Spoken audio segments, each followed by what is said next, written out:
Good morning everyone, आप सभी लोगों का स्वागत है। आज 17 जून है, तो डेली न्यूज़पेपर एनालिसिस में हम लोग देखेंगे दैनिक जागरण, राष्ट्रीय संस्करण और जनसत्ता से संबंधित प्रीलिम्स, मेंस, इंटरव्यू और कौन कौन से न्यूज़ को कवर किया गया। साथ ही निबंध के संदर्भ को भी समझेंगे। आगे बढ़ते हैं तो आज टॉपिक कौन सा जिस पर हम लोग डिस्कशन करेंगे, उन टॉपिकों को देख लेते हैं। भारत ने यूक्रेन संबंधी शांति सम्मेलन के बयान से खुद को अलग किया है।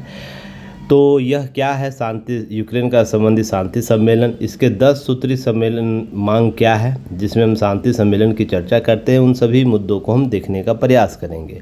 यह किस देश के द्वारा लाया गया है यूक्रेन संबंधी शांति सम्मेलन, तो सभी पक्षों को देखने का प्रयास करेंगे। अग्नि परीक्षा पास होने के बावजूद ईवीएम पर फिर लगे हैं सवाल, और भारत में ही नहीं विदेश के कुछ उद्योगपतियों के द्वारा, जिसमें एलन मस्क का भी नाम है, उस पर हम सभी मुद्दों की चर्चा करेंगे। क्या इससे पहले भी बातें उभर चुकी हैं, सभी चर्चाओं को शामिल करने का प्रयास करेंगे। नेक्स्ट टॉपिक में देखेंगे आज दंगा पैदा कर सकता हिंसक नागरिक, यह एनसीईआरटी के निदेशक के द्वारा किया गया है। तो एनसीईआरटी बुक से दंगा जैसे शब्दों को हटाया जाएगा। रेड फ्लैग अभ्यास किया गया भारतीय सुरक्षा दलों के द्वारा। तो ये रेड फ्लैग अभ्यास क्या है उसको हम लोग देखेंगे, आगे बढ़ेंगे। भारतीय गहरे समुद्र के मिशन करने वाला छठा देश बन गया है। तो यह गहरा समुद्र मिशन क्या होता है, इसके क्या लाभ हो सकते हैं, इसके सभी आयामों को हम देखने का प्रयास करेंगे। नेक्स्ट टॉपिक पर सरस्वती नदी के आंचल में फली फूली है हड़प्पा सभ्यता। यह हाल ही में आईआईटी कानपुर के द्वारा कुछ अनुसंधान कराए जा रहे हैं। R&D रिसर्च एंड डेवलपमेंट उस पर हो रहा है, खुदाई कराई जा रही है, जिसके आधार पर कुछ बातें सामने आई हैं। तो सभी मुद्दों पर हम लोग चर्चा करेंगे। साथ ही देखेंगे सिंधु सभ्यता के प्रमुख स्थल, नदी घाटियों में कैसे वो पनपी है, फूली है और आगे विस्तार हुई है। तो सभी मुद्दों पर चर्चा करेंगे। फिर नेक्स्ट देखेंगे दुर्लभ प्रजाति का एक इंडियन स्मॉल सीवेट देखने को मिला है भारत में। तो यह क्या है, इससे संबंधित कुछ तथ्यों को देखेंगे ताकि हम पीटी फैक्ट को कवर कर सकते हैं। मैन्युफैक्चरिंग को बढ़ावा देने की दूर होगी बहुत सी दिक्कतें। तो मैन्युफैक्चरिंग क्या है, इसमें बढ़ावा किस रूप से देने की आवश्यकता है, तो सभी पक्षों को देखेंगे। अमेरिका और यूरोप में ब्रांड इंडिया अर्थात मेक इन इंडिया प्रोग्राम का जो प्रोडक्ट बन रहा है उस पर भरोसा बढ़ा है। तो हम इन सारे संदर्भों को देखने का प्रयास करेंगे। नेक्स्ट देखेंगे सहूलियत और से समृद्धि की ओर एक डाटा रिलीज़ की गई, जिसमें हम मैन्युफैक्चरिंग से लेकर सभी मुद्दों की चर्चा की गई है। भारत किस प्रकार से आगे आने वाले समय में अपने मैन्युफैक्चरिंग को डेवलप कर सकता है, इन सारे मुद्दों को चर्चा की, जिसको मैं बार बार इसमें बातें करता था आप लोगों को क्लास में कि भारत को अब क्या करना चाहिए, मैन्युफैक्चरिंग के क्षेत्र में अपनी अहम भूमिका अदा करनी चाहिए। तो इसी संदर्भ में सारे लेख को देखेंगे। फिर आर्थिक सुधारों से उड़ान भरेगी अर्थव्यवस्था, तो कैसे उड़ान भर सकते, सारे मुद्दों को हम देखेंगे। संपादकीय आज में देखिए एक महत्वपूर्ण है, जिसमें आवश्यक राजनीतिक सुधार की बात हो रही है, जिसमें हम व्यापक परिवर्तन की चर्चा कर रहे हैं, जिसमें हम वैचारिक रूप से बात कर रहे हैं, वैचारिक परिवर्तन होना चाहिए। फिर राजनीतिक कूटनीतिक संदर्भ में बातें होनी चाहिए। हम एक देश एक चुनाव की बात कर रहे हैं, एक चुनाव की बात करें तो ऐसे परिप्रेक्ष्य में हम क्या कर सकते हैं, सभी मुद्दों की बात होगी। तो चलिए बने रहिएगा। उससे पहले लाइक से सब्सक्राइब जरूर कीजिएगा, सपोर्ट कीजिए युक्ति है इसको, और इस स्कैन को गूगल स्कैनर से स्कैन करके ऐप डाउनलोड कर सकते हैं, या डिस्क्रिप्शन बॉक्स या कमेंट सेक्शन बॉक्स में आपको लिंक दिए रहते हैं, वहाँ से भी आप डाउनलोड कर सकते हैं ऐप। आप टेलीग्राम विजिट कर सकते हैं, जहाँ पर MCQ क्यूज़ कराया जाता है, तो आप उसमें भाग ले सकते हैं। इस बार कोड को भी स्कैन करके आप टेलीग्राम ज्वाइन कर सकते हैं। www.yukti.in पर विजिट करिएगा, यहाँ भी आपको लिंक उपलब्ध करा दिया जाएगा ऐप का, तो आप वहाँ से भाग कर देखिए। जब लाइक से सब्सक्राइब हो जाता है तो बेल आइकन को जरूर दबाइएगा ताकि सभी नोटिफिकेशन आप तक पहुँचे।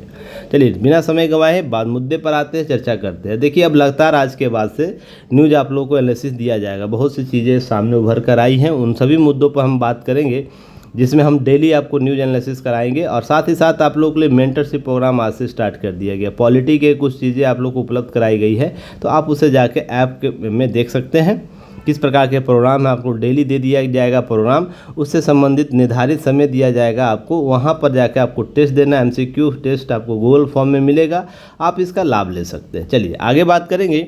देखिए 80 के क्षेत्र में 80 देश क्षेत्रीय अखंडता को लेकर आधार पर समझौते का पक्ष है। देखिए विश्व के 80 देश यूक्रेन संबंधित जो शांति समझौता उसकी चर्चा कर रहा है। उसके लिए स्विट्जरलैंड के द्वारा आयोजित किया गया शिखर शांति सम्मेलन सम्मेलन आयोजित किया गया। विज्ञप्ति भारत को खुद क्या क्या उससे अलग कर लिया, परहेज किया। कारण बहुत से हैं, भारत के रूस के संबंध भी एक पक्ष हो सकते हैं।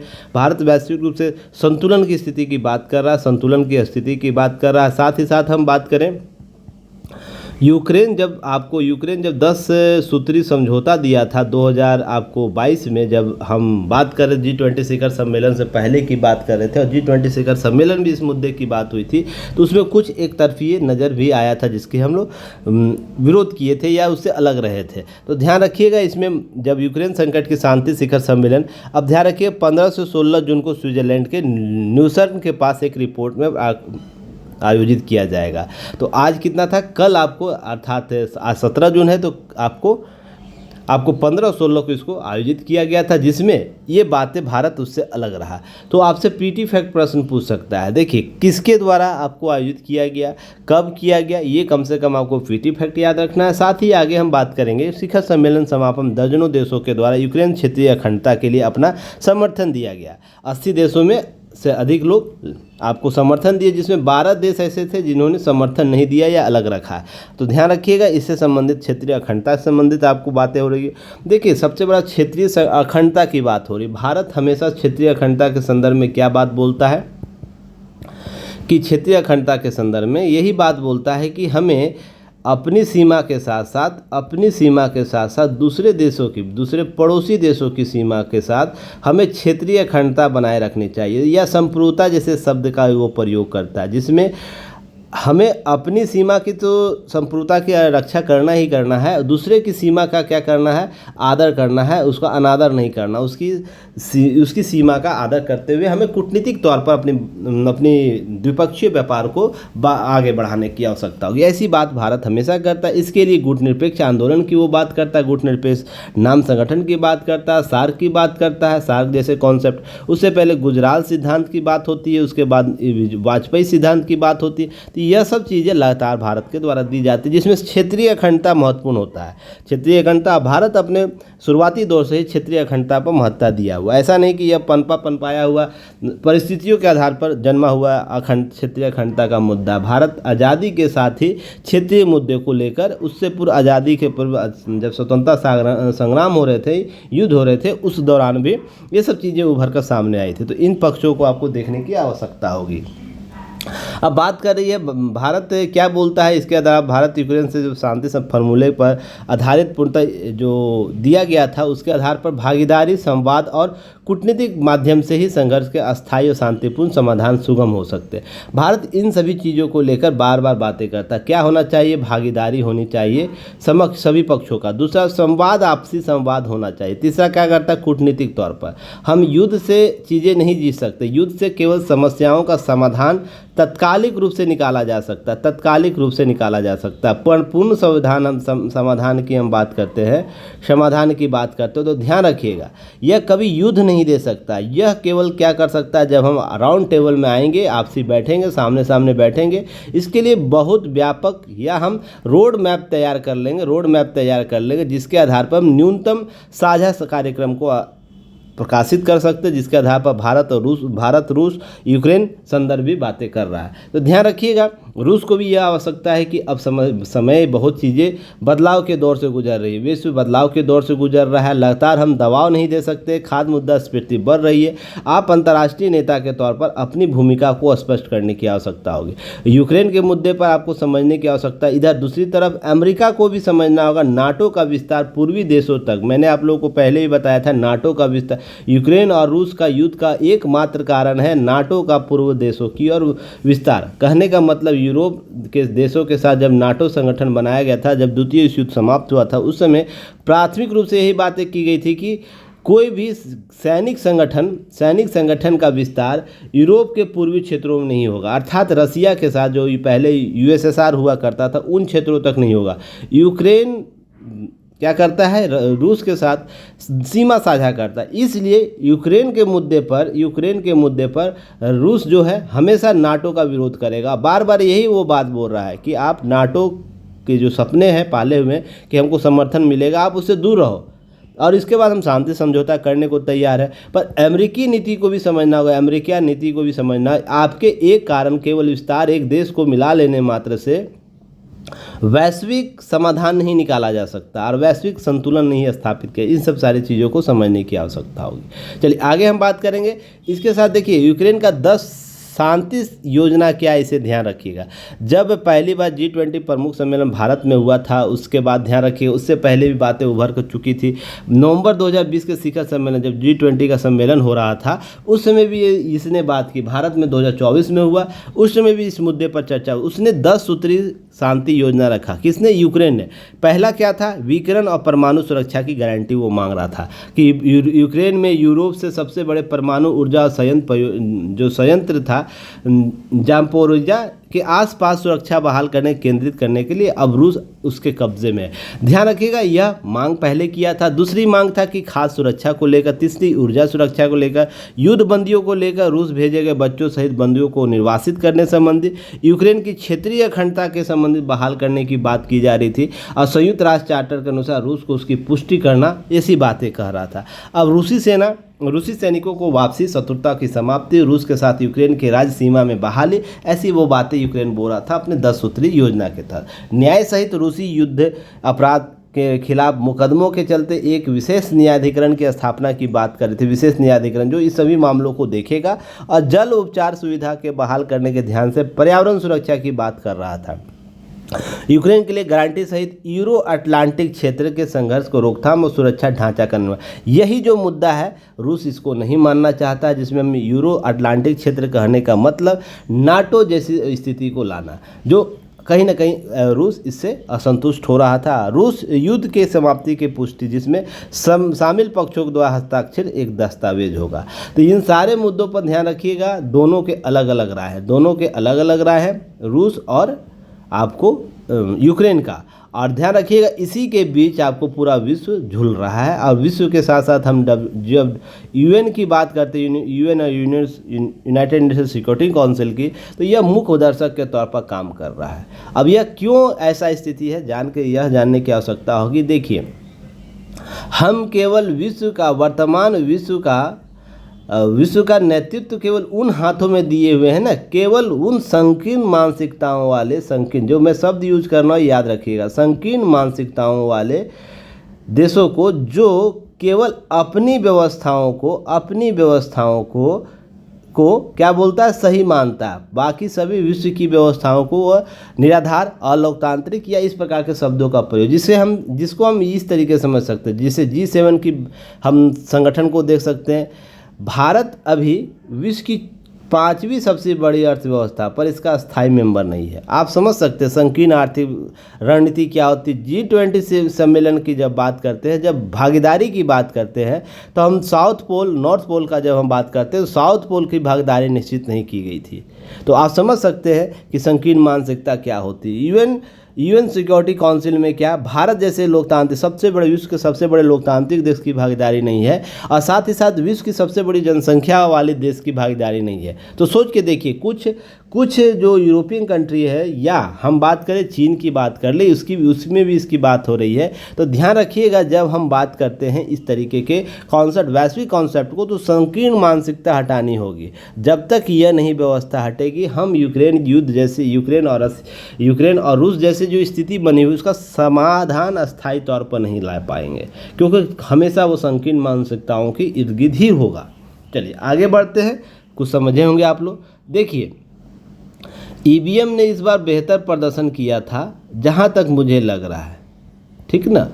पर देखिए, एक पक्ष यह भी है कि जब बातें उभर कर सामने आ रही है ना, तो इलेक्शन कमीशन बार बार जो बातें कर रहा है उसको ओपन चैलेंज दे फिर से, जो 2017 में दिया था। मेरा पर्सनली ये मानना है, पर इलेक्शन कमीशन अपनी बातें कर रखा है कि इसे हैक नहीं किया जा सकता। उस पर बात हम लोग करेंगे। जब 2017 में यह चीज़ें हो सकती है, तो फिर 2024 में आप कीजिए। और एलन मस्क जैसे लोग अगर बोल रहे हैं, तो उनको खुला चैलेंज दीजिए, दूध का दूध और पानी का पानी करें, नहीं तो सख्त कार्रवाई करवाएं। सख्त होता है ना कार्रवाई, वो भारत और विदेश के जो भी लोग बोल रहे हैं, विदेशी लोग बोल रहे हैं या भारतीय जो भी लोग बोल रहे हैं, भारतीय पार्टी हो, सख्त निर्देश करवाए, सख्त कोई कानून व्यवस्था लागू करे। अगर इस पर पुनः चर्चा होगी या इस प्रकार से कुछ चीज़ें उभर कर सामने आएगी जो बिना दावा के साथ नहीं होगा, अर्थात प्रूव्ड दावा आप जब तक नहीं सिद्ध कीजिएगा, अगर ऐसी बातें बोलते हैं कि ईवीएम हैक हो गया, ह्यूमर फैलाते हैं, जनता को भ्रमित करते हैं, तो आपको बैन किया जाएगा या इस तरीके से अपना युक्ति जो भी नियम बन सकते हैं वो बनाने की आवश्यकता है। यह क्यों मैं बोल रहा हूँ ना, यह इसलिए बोल रहा हूँ कि केवल लोकतंत्र के नाम पर जो संवैधानिक संस्थाएं हैं ना, संवैधानिक संस्थाओं पर हमेशा प्रश्न चिन्ह नहीं खड़ा कर सकता है। जब आपको इस आम चुनाव में जब सभी पार्टियों को आपको जीत दर्ज हुई है तो आपको यह समझने की आवश्यकता है कि संवैधानिक संस्थाएं लोकतंत्र से प्रभावित है, अर्थात संविधान से प्रभावित है, ना कि किसी पार्टी विशेष के प्रभावित है। ध्यान रखिएगा, पार्टी विशेष जब हम कांग्रेस की बात कर रहे हैं तो स्वयं जो उसके जो पूर्व अध्यक्ष रहे हैं राहुल गांधी, वो स्वयं मानते हैं कि जब जो पार्टी होती है उसकी भूमिका संवैधानिक संस्थाओं में होती है। तो जब वो मानते हैं तो जब वर्तमान में भी चीज़ें हो रही है, आने वाले समय में भी होगी कि कमोवेश राजनीतिक संस्थाएं जो काम कर रही है वो संवैधानिक संस्थाओं पर भी दबाव डालती है, और हमेशा वो डालती है। कोई देश, विश्व का कोई देश छिपा हुआ नहीं है कि उससे न्यूट्रल होकर, राजनीतिक गठबंधन से अलग होकर वो अपना काम करेगा। पर इसी बीच हम एक संतुलन की स्थिति को लाते हैं जिसमें बात होती है कि सबसे बेस्ट युक्ति प्रबंधन क्या हो सकता है, जिसमें संवैधानिक संस्थाओं का दुरुपयोग ना लगे प्लस जो सेवा आपूर्ति जो मैं शब्द आप लोगों को बताता हूँ, सेवा आपूर्ति की भावना बाधित ना हो, यह चीज़ें नहीं हो, इसीलिए संतुलन की स्थिति कायम की जाती है। राजनीतिक संगठन जो सत्ता में होता है प्लस जो संवैधानिक संस्था है, और यह सभी पार्टियों के द्वारा किया जाता है। किसी भी पार्टी का सरकार बन जाए वो यह करेगा, और यह करना उसका प्राथमिक दायित्व तो होता है, संवैधानिक दायित्व के संदर्भ में भी देखने को मिलता है। इसलिए आप सभी चीज़ों का विरोध नहीं कर सकते हैं। इसके अतिरिक्त यह भी समझने की आवश्यकता है कि जब ऐसे लोग बोलते हैं तो आम जनता जो अधिक लोगों से प्रभावित होती है, इन लोगों से प्रभावित, उनके मन में भ्रम पैदा होता है। भ्रम पैदा के साथ लोकतांत्रिक संस्थाओं पर क्या होता है, प्रश्न चिन्ह खड़ा करती है या क्वेश्चन मार्क करती है, तो जिससे लोकतंत्र की मानवीय धारणा जो है, प्राथमिक धारणा, वो प्रभावित होने लगती है। तभी तो आप देखते होंगे ना, बिना हाथ पैर के लोग ये बात बोलते हैं, उसके बाद लोग फ्रीवेंस हो जाते हैं। अभी हाल ही में चुनाव में बात की गई, संविधान बदल दिया जाएगा, ऐसी बात ह्यूमर चली ना। अनेक लेखों में आपने इसे वैचारिक जो वैचारिक लेख लिखते हैं उसमें उन्होंने बोला संविधान का जो बात किया जा रहा है, हमारा संविधान अभी 100 से अधिक बार बदला जा चुका है ना। पर मैंने आप लोगों को क्या बताया था, क्या आपको विगत 10 साल में ऐसी सरकार की कोई भी आपको योजना लग रही है जिसके आधार पर सरकार के द्वारा ऐसा लगता है कि कोई ऐसा गतिविधि, परियोजना, योजना या तो ऐसा संवैधानिक वैचारिक बदलाव लाने का अंश मात्र प्रयोग किया गया है? मैंने यह शब्द प्रयोग किया था ऐसा विगत 10 वर्षों में। तो आपको एक भी एक्ट ऐसा नहीं लगेगा जिसमें यह सरकार ऐसी की होगी।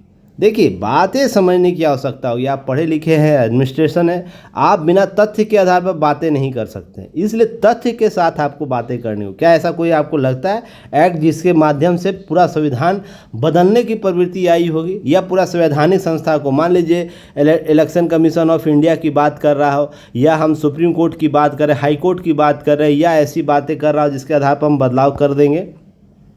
और जब आर्टिकल 50 की हम बात करते हैं, जब शक्ति संतुलन की बात होती है, तो यहाँ न्यायपालिका फिर क्या करेगी? न्यायपालिका को मैंने आप लोगों को कुछ दिन पहले ही बताया था, न्यायपालिका की भूमिका कैसी है।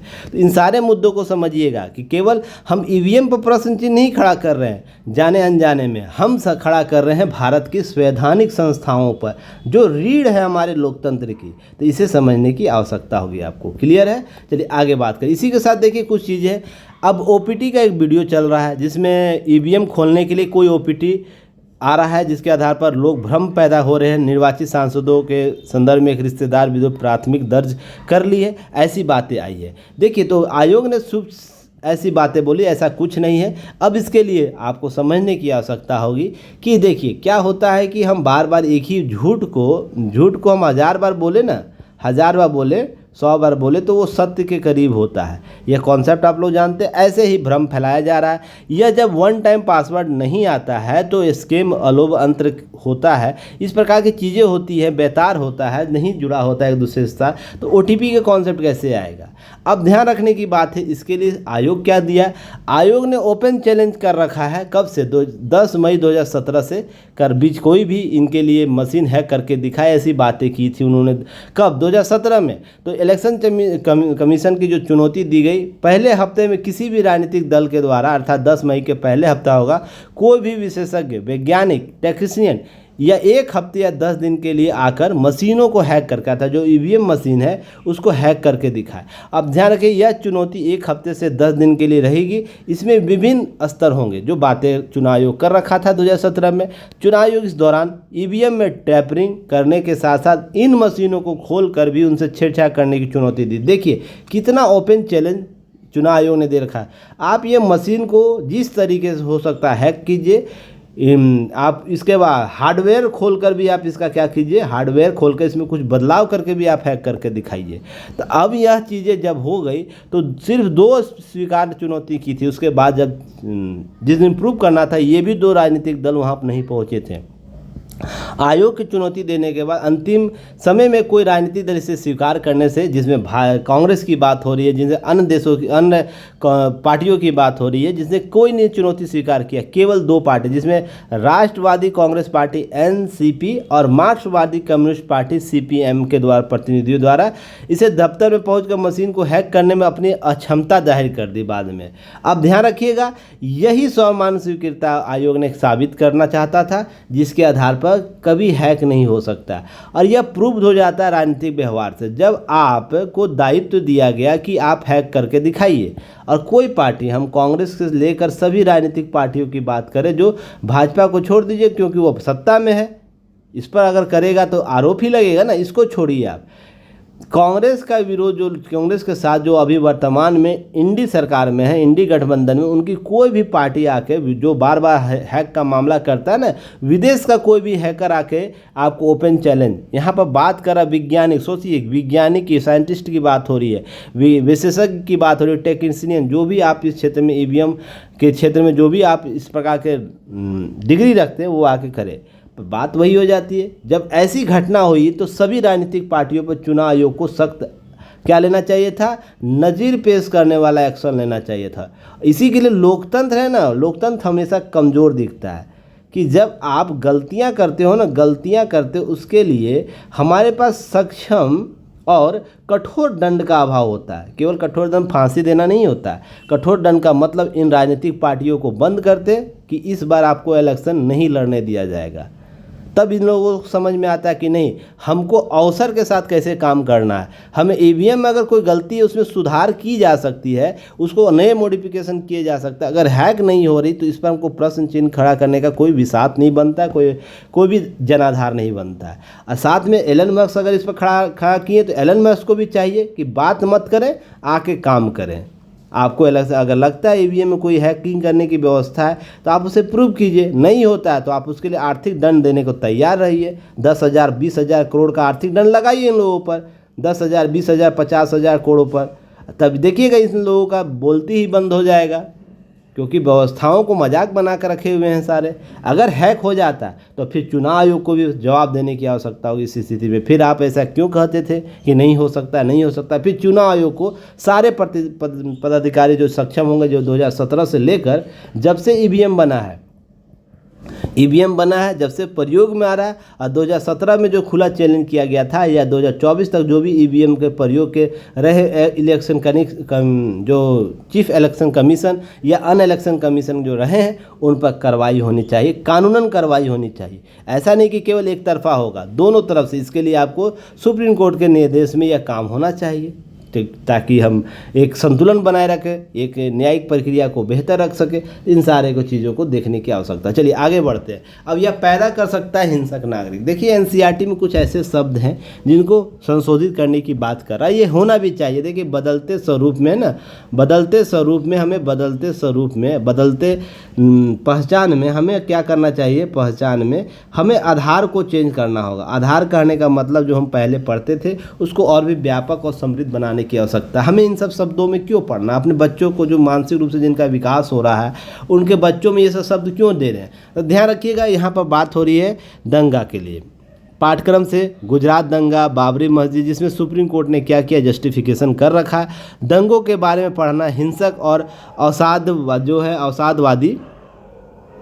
अवसादग्रस्त नागरिक पैदा कर सकता है। बिल्कुल होता है, ऐसा नहीं कि हम नहीं होते हैं। हमारे जो आने वाली पीढ़ी है उस पर भी अवसादग्रस्त होगा। ऐसा अगर बात की जाएगी तो जब मुस्लिम आक्रांता आया था, मुस्लिम आक्रांता जब भारत में आया था, उसने क्या खूने खराब किया था, किससे छिपा हुआ। तो क्या इसे हम बदलाव की स्थिति को देखने की ज़रूरत होगी, हमें संशोधित करने, सारे इतिहासों को हटाने की ज़रूरत होगी हमारे आने वाली पीढ़ी के लिए। हमारे आने वाली पीढ़ी की जो सांस्कृतिक विरासत क्या होनी चाहिए, आपको मोटिवेशनल आपको कोट होनी चाहिए, मोटिवेशनल जीवनी होनी चाहिए। हमारे इतिहास में क्या रहे, हड़प्पा सभ्यता से लेकर मौर्यन से लेकर हम वर्तमान स्थिति की बात कर सकते हैं। तो आपको इस सब चीज़ों के, हमको गजनवी और महमूद गजनी सब चीज़ों को हटाना होगा, बाबर को हटाना होगा, ताकि हम खून खराब है। हाँ, अकबर को रखिए, आप अकबर को बेशक रखिए क्योंकि उसने बेहतर कार्य किए हैं, हालांकि उसके भी प्रश्न चिन्ह बहुत से हैं। जहांगीर को रखिए, बेहतर उसने काम किया। फिरोज शाह तुगलक को रखिए, बेहतर काम। मोहम्मद बिन तुगलक को रखिए, बेहतर काम किया। औरंगजेब को हटाइए, औरंगजेब ने किस प्रकार से कत्ले आम किया था, हालांकि कुछ ने उसने बनाया था, ऐसा नहीं कि मंदिरों का निर्माण नहीं किया, कुछ हिंसा, पर उसने बहुत से कत्ले आम भी तो कराया था। इन सारे इतिहासों को हटाने की आवश्यकता है। मैं तो यहाँ तक मानता हूँ जो पाठ्यक्रम है आने वाले समय में एआई कॉन्सेप्ट होगा, तो एआई की भूमिका के साथ क्या हमारे कॉन्सेप्ट बदल सकते हैं। न्यू एजुकेशन पॉलिसी क्या हो सकती है, बदलाव कर सकती है कि आने वाले समय में किसकी डिमांड होगी। हमें सांस्कृतिक विरासत जरूर लेनी है, पर ऐसा बिल्कुल भी नहीं केवल सांस्कृतिक हिंसक स्वरूप को भी अपनाने। यही बात यह एनसीईआरटी के संदर्भ से निकलता है, जिसे आपको समझने की आवश्यकता। स्पष्ट नीति रखनी होगी आपको कि आपको इससे क्या समझ में आता है। केवल एक तरफी विचार रखनी है कि दो तरफी विचार रखनी है, ठीक है ना। आगे हम बढ़ते हैं, आगे देखते हैं क्या क्या चीज़ें शामिल की गई। आप लोगों को वीडियो कैसा लगता है कमेंट सेक्शन में ज़रूर रखिए, सपोर्ट कीजिए, अपने दोस्तों के साथ शेयर कीजिए। बिना सपोर्ट किए कुछ नहीं होगा। देखिए व्यवस्थाओं को चलाने के लिए अर्थ बहुत इम्पॉर्टेंट है, ठीक है ना। अब मैं जितना कम रेट पर आप लोगों को चीज़ें उपलब्ध कराता हूँ ना, एक साल तक मात्र मान लीजिए 614 रुपया में आपको डेली का वीडियो आपको उपलब्ध होता है, फिर की नोट्स उपलब्ध होता है और टेस्ट भी लेता है। और अब अगला सीरीज आ रहा है टेस्ट के साथ साथ आप लोगों को वीकली जो टेस्ट होगा उसका एनालिसिस लाइव कराऊंगा।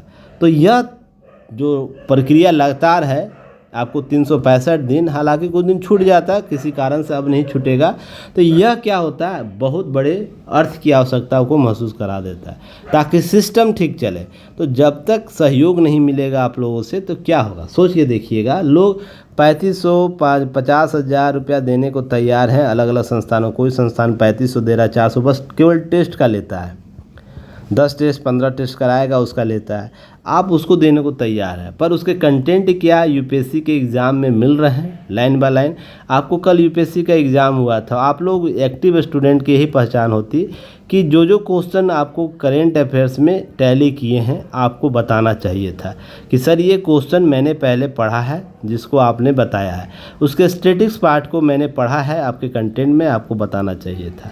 जब तक आप लोग नहीं सपोर्ट करिए, पर हर चीज़ आपको क्या चाहिए, परोस के थाली में खाना चाहिए। और खाने को ही केवल खाने के लिए उतारू हैं आप लोग, स्वयं से मेहनत नहीं करना। खाना बनाइए, खाना थाली में खाना लाइए और खाने को दिखाइए कि हाँ कैसा बेहतर हम खाना बनाते हैं। अगर ये काम करते हैं तो आप बेहतर स्टूडेंट होंगे। यही पर मुझे दिक्कत होती है कि हर चीज़ क्या चाहिए, परोस के चाहिए आप लोगों को, जो कहीं सफलता को देरी में लाता, सफलता को है ना बहुत देर कर देता है। अगर सफलता चाहिए तो एक्टिव होने की आवश्यकता है, समय के साथ रहने की आवश्यकता है, समय की मांग के साथ रहने की आवश्यकता है। इस चीज़ को समझिएगा। केवल रटे रटाई से तैयारियां नहीं होती हैं। अगर हो जाती तो आज सब अधिकारी बना रहता, मैं भी अधिकारी बना रहता, और लोग भी अधिकारी बने रहते। बड़े बड़े जो दावे ठोकने वाले लोग हैं ना, वो भी अधिकारी बने रहते। पर उन्होंने कुछ गलतियाँ की थी, यही सब जो मैं खुले ओपन चैलेंज पर बात करता हूँ। ठीक है ना, इन सब चीज़ों को समझने की आवश्यकता आप लोग को है।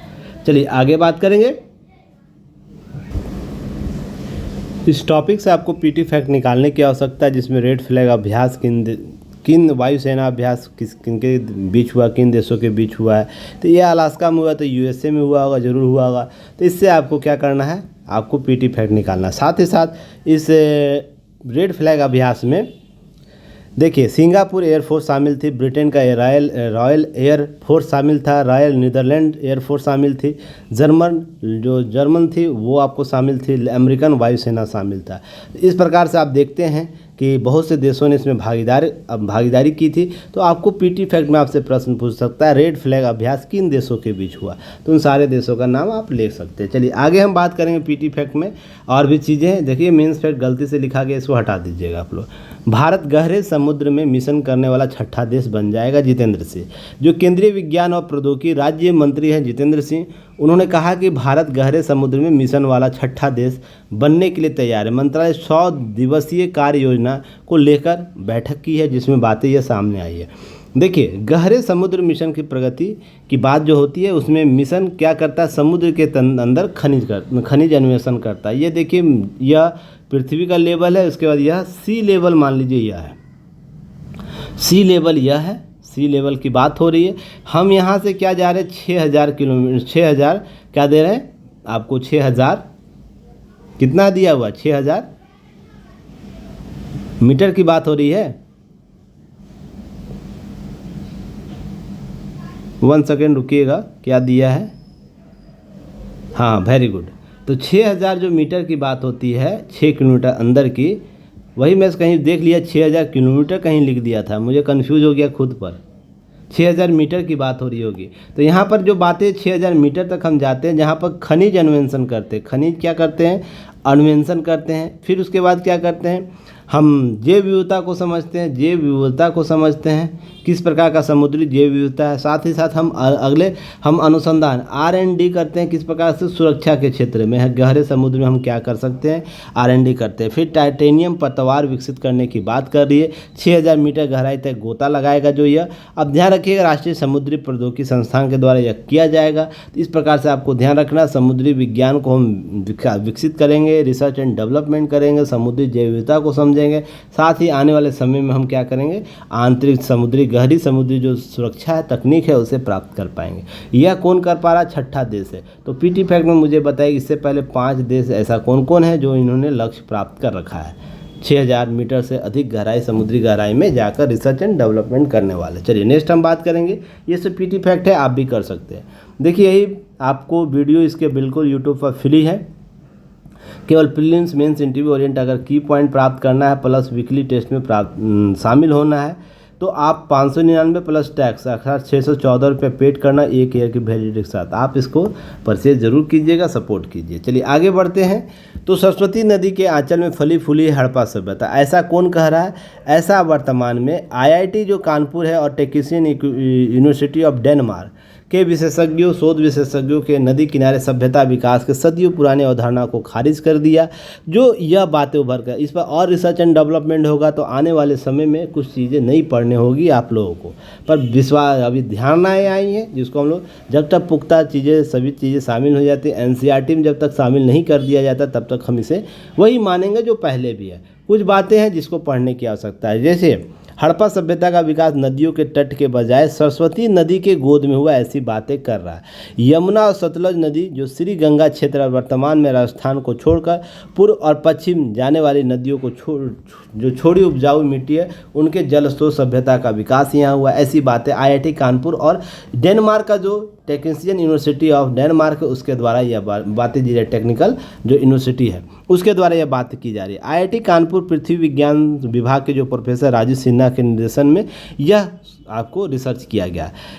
देखिएगा यहाँ पर बातें की गई है नदी के पुराने और छोड़े गए प्रवाह क्षेत्रों यानी पेलियो चैनल, जिसमें हम 50 मीटर गहराई वाले 6 गड्ढों के रेत से प्राप्त किए हुए हैं। नमूने से जो जुटाया हुआ आयु का पता करें तो आर्टिकली रिस्टिमुलेटेड जो सेंटर विधि है उसके 47 का प्रयोग किया गया। तो इसको आपको याद रखना। देखिए कुछ लोग पशु प्रेमी हैं, कुछ पशु पाले हुए हैं, चिल्ला रहे हैं, थोड़ा सा कोऑपरेट कीजिएगा आप लोग।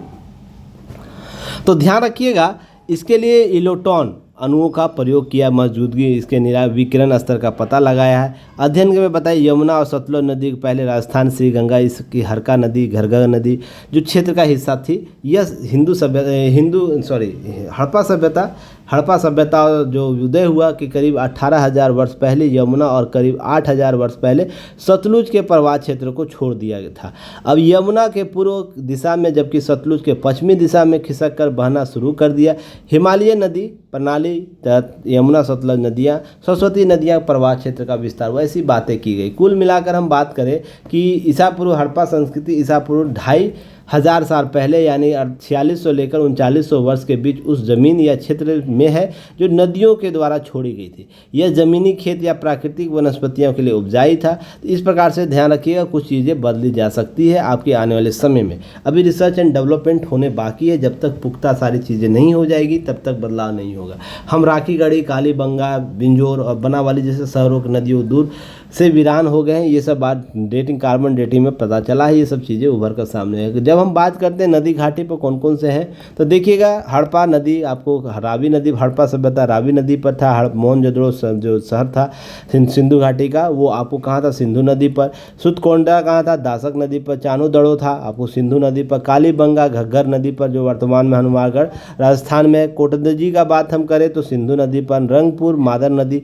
रोपड़ आपको सतलुज। लोथल भोगवा, आलमगीरपुर हिडन और बनावली रौगाई नदी पर था। अब ध्यान रखिए इसको कौन कौन खोज किए थे, यह लिस्ट आपको याद रखनी चाहिए। बार बार यहाँ से 1 से 2 प्रश्न आपको यहाँ से प्रत्येक वर्ष आपको एग्जाम में पूछे जाते हैं। आप इसे कहाँ से देख सकते हैं, PYQ से देख सकते हैं, प्रीवियस ईयर क्वेश्चन से देखिएगा।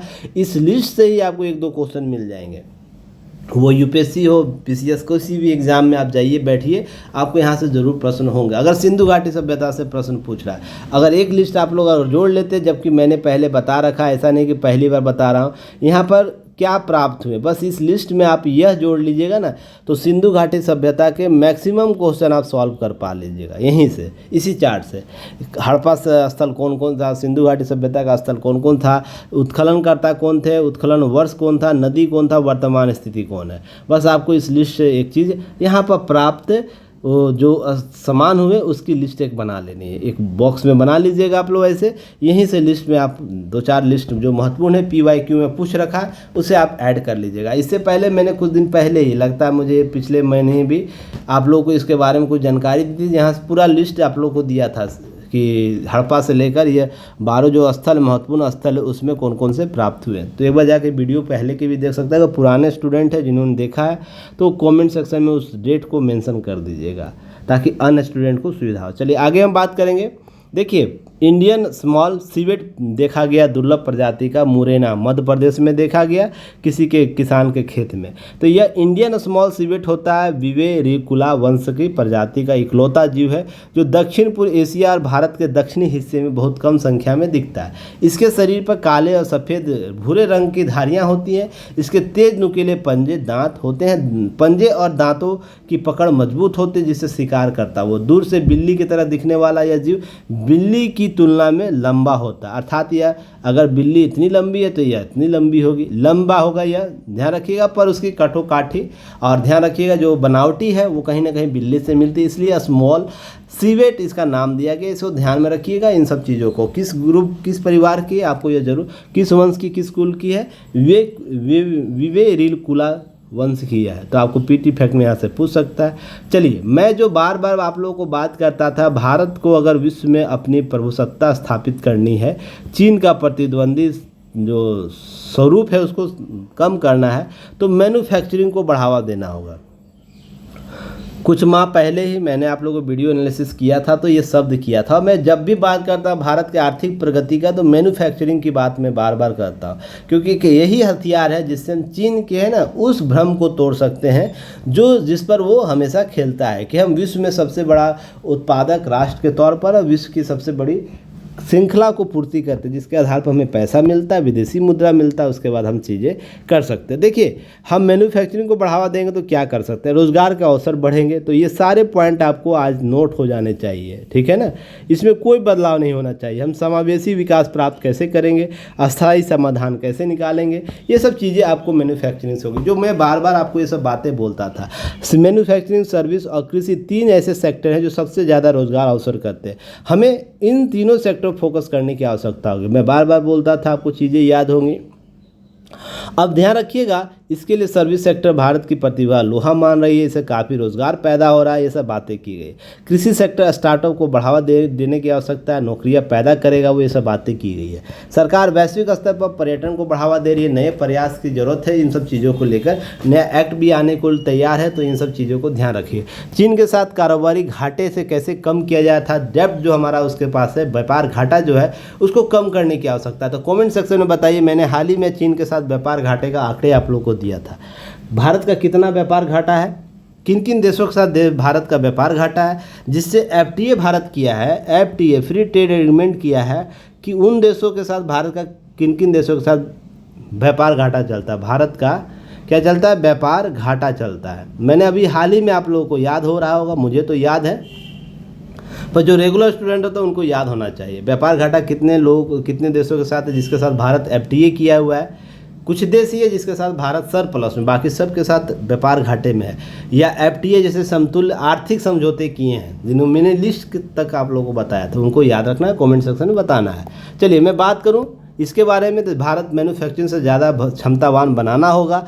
यहाँ लागत कम करके, श्रम सुधार करके, लॉजिस्टिक लागत को कम करके क्या करना, हम मैन्युफैक्चरिंग को बढ़ावा दे सकते हैं। ऐसी बातें करें। निजी सेक्टर को रिसर्च में बढ़ावा, आर एंड डी। देखिए, मैं वही बात बोल रहा हूँ जो ये बातें इन्होंने आज कहा। ये पिछले में 6 महीना 7 महीने जब से आपको इंसेंटिव लाया गया मैन्युफैक्चरिंग के लिए, जब से कोरोना के समय लाया गया था, उस योजना के बाद से मैं लगातार बोल रहा हूँ कि ऐसी करने की आवश्यकता हो। निजी सेक्टर को और मजबूत रूप से भागीदार बनाने की आवश्यकता है। निजी का हमेशा नेगेटिव इम्पैक्ट नहीं है, उसका पॉजिटिव इम्पैक्ट भी है। आपको इसको समझना होगा, समझाना होगा, ठीक है। अब है कि हम चीन जैसे प्रतिस्पर्धी तभी होंगे जब उसके साथ बड़ा बाजार होगा। मैं क्या बोलता था, समझ में आ गया। जब तक हम उसके बड़े बाजार को हम तोड़ेंगे नहीं, उसके बराबर नहीं होगा, उसी वस्तु का मूल्य उस वस्तु का मूल्य उससे कम नहीं करेंगे, तब तक चीन हमारा प्रतिद्वंदी रहेगा। तो जिस दिन आप ऐसा कर लेंगे तो उसको बॉर्डर पर है ना, बॉर्डर पर खड़ा होने की आवश्यकता नहीं पड़ेगी, बॉर्डर के बाहर से ही आप गिरा दीजिएगा उसको। तो इसी से चीज़ें को आवश्यकता होगी, इन सब चीज़ बदलाव को। अमीरी गरीबी के अंत को कैसे कम लाई जा सकती है, जब समाज के एक बड़े वर्ग को गुणवत्ता रोजगार नहीं देंगे, तब भारत जैसे देश में अमीरी और गरीबी का अंतर पाटा नहीं जा सकता। इसके लिए श्रम, भूमि, कृषि सेक्टर में सुधार की जरूरत है। अब इसके लिए हम बहुत बेहतर निर्णय कानून ला सकते हैं। उसके लिए हमें ग्राउंड लेवल पर काम करने की आवश्यकता है। मानव संसाधन की गुणवत्ता को बेहतर करने की जरूरत होगी। ये सब बात, जीडीपी में हम 6% हिस्सा इस सेक्टर में और 3% हिस्सा स्वास्थ्य सेक्टर में खर्च करना बहुत ज़रूरी है, ताकि हम आंकड़े इकट्ठा कर सकते हैं। चलिए, इससे हम बेहतर सुविधा प्राप्त कर सकते। चलिए, इन सब चीज़ों को ध्यान में रखने की आवश्यकता है। कृषि क्षेत्र में यही बातें आपको यहाँ पर भी आपको मेन देखिए, अमेरिका, यूरोप, ब्रांड इंडिया, भरोसा दिया गया, वही बातें किए गए, आंकड़ा दिया गया। इन आंकड़ों का प्रयोग करना है, इसको क्या करना है, नोट डाउन कर लेना है आंकड़ों के साथ, और इसका पीडीएफ बनाकर आपको ऐप पर शेयर कर देना है। कहाँ पर, कम्युनिकेशन ग्रुप में। ऐसा नहीं कि कोई नहीं करिएगा, सभी बच्चे करिएगा जो एक्टिव है, जिनको सिलेक्शन लेना है, ये काम करिए। आप लोग नहीं कीजिएगा, केवल भरोसे में बैठिएगा, कुछ नहीं होगा। चलिए, मैं बात करूं इसके लिए। देखिए, आंकड़े और आए हैं जन कल्याण में। देखिए, इससे बेहतर क्या आप लोग को मिल सकता है। औसत मासिक जो हम लोग जीएसटी संग्रह करते हैं कितना बढ़ रहा है। फिर हम जन कल्याण के लिए उठाए गए कदम कौन कौन से हैं, जिसमें हमने क्या क्या कर रखा है। जो पहले की सरकार थी, वर्तमान सरकार कितना खर्च कर रखा है, ये आंकड़े आपको बताएंगे कि औसत प्रति व्यक्ति आय जो $3889 4-5 में होती थी, अब कितना हो गया 66,000। ये पीपी मोड पर बात कर रहा था, परचेजिंग जो पावर होता है उसके मोड पर बात कर रहा है। तो आपको यह सब आंकड़े याद रखने हैं, इस सबको राइट डाउन करने की आवश्यकता है कि मैं लिखाऊंगा अलग से नहीं, ये सब राइट डाउन करने की आवश्यकता है, क्योंकि सिलेक्शन आपको लेनी है, आपको मेहनत करनी है। इससे पहले मैंने 10 तारीख को भी शायद इस पर मैंने चर्चा किया, प्रति व्यक्ति आय कैसे किसी देश की इकोनॉमी को बढ़ावा देता है। तो चलिए आगे बात करेंगे। इसी के साथ कुछ बातें आप लोग को याद रखने की आवश्यकता होगी। इसी के साथ आज का एनालिसिस मैं समाप्त करूंगा। आर्थिक सुधारों की उड़ान कैसे होगी जिससे अर्थव्यवस्था मजबूत होगी। देखिए, प्रधानमंत्री की प्रतिबद्धता बहुत जरूरी है, अर्थात राजनीतिक प्रतिबद्धता बहुत जरूरी है कि किसी भी देश के टिकाऊ विकास के लिए, सतत विकास के लिए हम कैसे बेहतर काम कर सकते हैं। अगर इसी पक्ष को आगे देखा जाए तो हम बात करते हैं 2047 तक विकसित देश भारत बनने की तेज़ी से हम बढ़ें, तो इसके लिए निरंतर प्रयास की आवश्यकता होगी, इसके लिए सुधार की आवश्यकता है, इसके लिए धरातल पर कार्य करने की आवश्यकता होगी। शासन के स्तर पर निरंतरता सिर्फ नीतियों को आसानी से लागू करने में मदद करती, बल्कि उसके उभरती चुनौतियों को समाधान के लिए भी क्या करती, मदद करती। इन सारे पक्षों को समझने की आवश्यकता होगी। जब हम प्रधानमंत्री के तौर पर नरेंद्र मोदी का तीसरा कार्यकाल देखते हैं तो बड़े बदलाव के साक्षी बन सकता है। जैसे हम क्या कर सकते हैं, सामाजिक और आर्थिक तौर पर सशक्त बनाने और समृद्धि की ओर ले जा सकती है यह कार्यकाल इनका। तो यह कार्य कैसे पूरा हो सकता है, इसके लिए सरकार को सक्षम प्रयास करने की आवश्यकता होगी, और वो कर भी रही है। कुछ चीज़ें बदलाव आए हैं। अब पहला कार्यकाल 14 से 19 के बड़े सुधार किए थे आर्थिक विकास के क्षेत्र में, जिसमें वस्तु और सेवा कर जीएसटी का नाम लेते हैं, फिर मेक इन इंडिया प्रोग्राम, मुद्रा लोन, ये सब चीज़ें की गई थी आर्थिक विकास को लेकर। अब उसके अतिरिक्त हम बात करेंगे जो देखिए यह जो आया था IBC, जिसमें इंसॉल्वेंसी एंड बैंकरप्टी कोड जिसे कहता है, गैर निष्पादन परिसंपत्तियों की समस्या का समाधान करने के लिए कारोबारियों को परिचालन सुविधा उपस्थित। इससे क्या हुआ, निवेशकों का भरोसा भारत पर बढ़ा और वो भारत में निवेश करने लगे थे। आर्थिक सुधार बहुत बेहतर किए थे। डिजिटल इंडिया प्रोग्राम लाया गया, जिसमें हम प्रशासन की कुशलता को और भी बेहतर हम लोग कर सकते हैं। वर्तमान में इसकी व्यापक बदलाव को आप देख सकते हैं, व्यापक सुधार को देख सकते हैं। इसमें छिपा हुआ नहीं डिजिटल प्रोग्राम ने क्या किया है, डिजिटल इंडिया प्रोग्राम ने।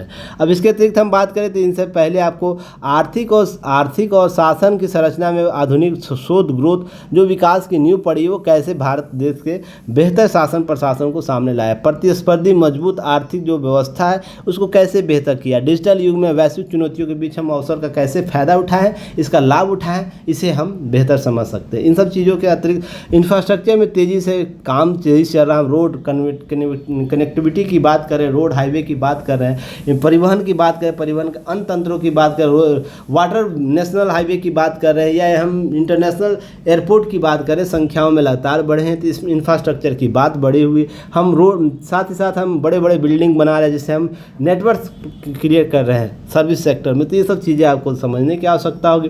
साथ ही सड़क, रेलवे विस्तार में, परिवहन में, पर्यटन में हम कनेक्टिविटी बेहतर करने का प्रयास कर रहे हैं। इस समय लगे और भी हम बेहतर कर सकते हैं, जैसे UAE ने किया है।